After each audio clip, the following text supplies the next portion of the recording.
서울 종로구 창신동에 있는 오래된 상가 건물. 작은 가게들이 옹기종기 모여있는 이 건물에 문패 가게가 있다. 대명기획 장혜수 사장은 서울 시내에서는 유일하게 모두 수작업으로 문패를 만든다. 올해가 아마 36년째가 되는 것 같아요. 예, 서울에서는 제가 이제 마지막이라고 보시면 됩니다. 어려서부터 손재주가 좋았던 그는 화방에서 그림을 그리다 아는 분의 소개로 문패 일을 시작했다. 그리고 지난 1982년부터 지금까지 한자리를 지키며 문패를 만들어 오고 있다. 이제 이런 것이 이제 진짜 그야말로 35년 정도 된 거 이거. 이게 길었어요, 이만하게. 이게 그게 이제 짧아졌고 이것도 한 7, 8년 된 거네.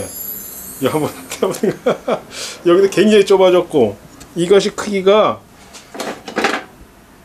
이거는 한 3년? 이거는 3년짜리인데 가게 한쪽 벽에는 장혜수 사장이 지금까지 만들었던 문패들이 자랑스럽게 걸려있다. 새겨진 이름도 재질도 다양하지만 문패에는 저마다의 사연이 묻어있다. 처음 했다고 한다는 것은 연습하는 거 연습 안 되더라고 진짜. 야, 이 돌에다가 정으로 이렇게 새기는데 이 글씨가 획이 이제 넓은 데는 어떻게 하겠어요. 근데 좁은 데 있잖아. 아주 뾰족한 부분에 가서는 이게 툭 치면은 이게 돌이라 세포가 있잖아요. 떨어져 나가는 거지. 1980년대 내 집 한 채 마련하는 것이 꿈이었던 시절. 문패는 그 소망의 상징이었는데 당시 인기 있었던 문패는 바로 나무 문패다. 나무 문패를 만드는 첫 공정은 나무로 만든 문패 틀에 붓으로 직접 이름을 쓰는 일이다. 여기엔 오랜 세월 동안 터득한 나름의 방법이 있다. 획수가 많고 적은 것을 이제 조합을 해서 균형을 맞추는 거죠. 그것이 이제 노하우예요. 실은 무조건 잘만 쓴다고 해가지고 되는 것이 아니라 글자 가운데 자가 왼쪽으로 조금 갔다든가 오른쪽으로 갔다든가 이러면은 확 이제 틀려져 보이죠.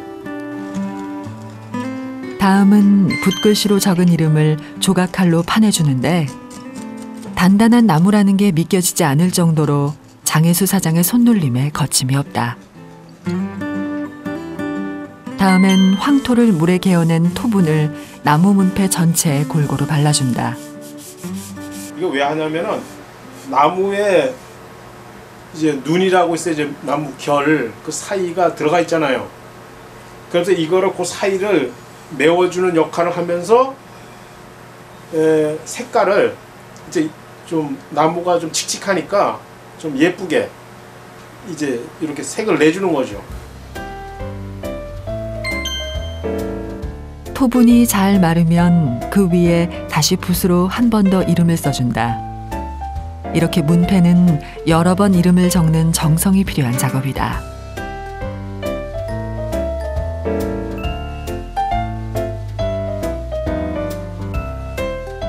마지막으로 나무 문패 표면에 니스칠을 해서 광택을 내주면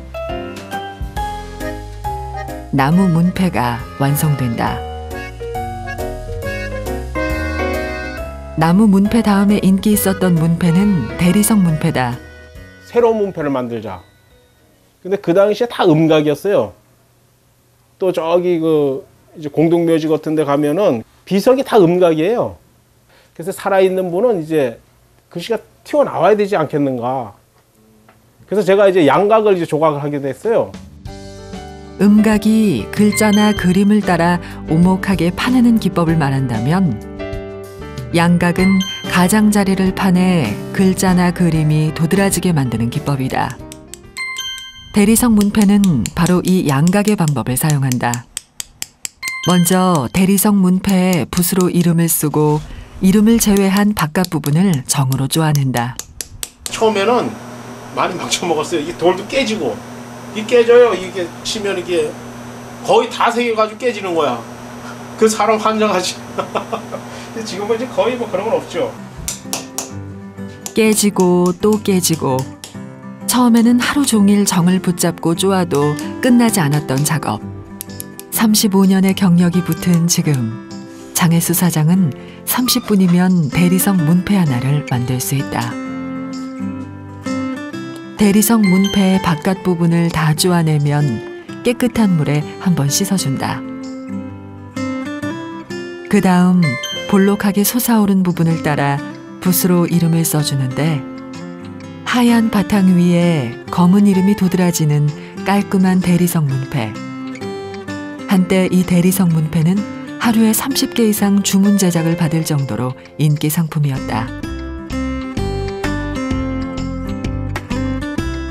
이렇게 문패도 세월과 함께 변화해왔다. 그리고 최근 사람들이 찾는 문패는 또 달라졌다. 부부나 가족의 이름을 모두 적는 가족 문패가 인기인데 문패의 이름은 한문 대신 한글로, 세로 대신 가로로 이름을 적는다. 요즘에는 이제 젊은 분들은 거의가 가로예요. 가로고 글씨체도 예전에는 우리가 흔하게 말하는 붓글씨체 있잖아. 그걸로 안 하고 지금 이런 식으로 예서체라 그래요. 이제 좀 약간 이제 변형된 것인데 이제 어떻게 보면 이런 거는 훈민정음체 같이 뭐 이런 식으로 좀 빠듯빠듯하게 그런 거를 좀 선호해요. 문패 틀에 이름을 적은 다음 초산이 담긴 통에 문패를 넣어주는데 문패를 넣자 얼마 지나지 않아 부글부글 기포가 올라오기 시작한다. 이렇게 1시간 정도 초산에 넣어준다. 이게 이제 초산이라는 거예요. 초산. 아주 이만한 돌도 여기다 집어넣으면 아예 흔적 없이 없어져 버려요. 싹 녹아버리는 거지. 그 대신 플라스틱 종류 이거는 부식이 안 돼요. 그래 그걸 이용한 거지. 초산에서 문패를 꺼내면 물감으로 이름을 쓴 부분을 제외하고는 모두 초산에 녹아 자연스럽게 양각 문패가 만들어진다. 다음 문패 위에 파란 색깔 잉크를 칠해주고 문패 앞면을 곱게 사포질하면 양각으로 튀어나온 이름만 사포에 갈려 하얗게 도드라져 보이는 독특한 가족 문패가 완성된다.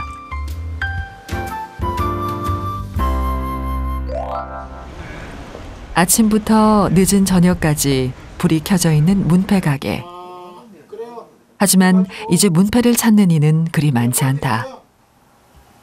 급하시지 않으시면 한 일주일 잡으세요.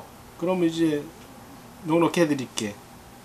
하루라고 할 수는 없고요. 한 일주일에 한 3건, 4건 정도 보면 돼요. 그게 이제 그거는 요즘에 조금 낮은 편이에요. 그전에는 한 달에 한 2-3건 뭐 이럴 때도 있었으니까요. 이제 문패를 찾는 이는 점점 사라지고 있다.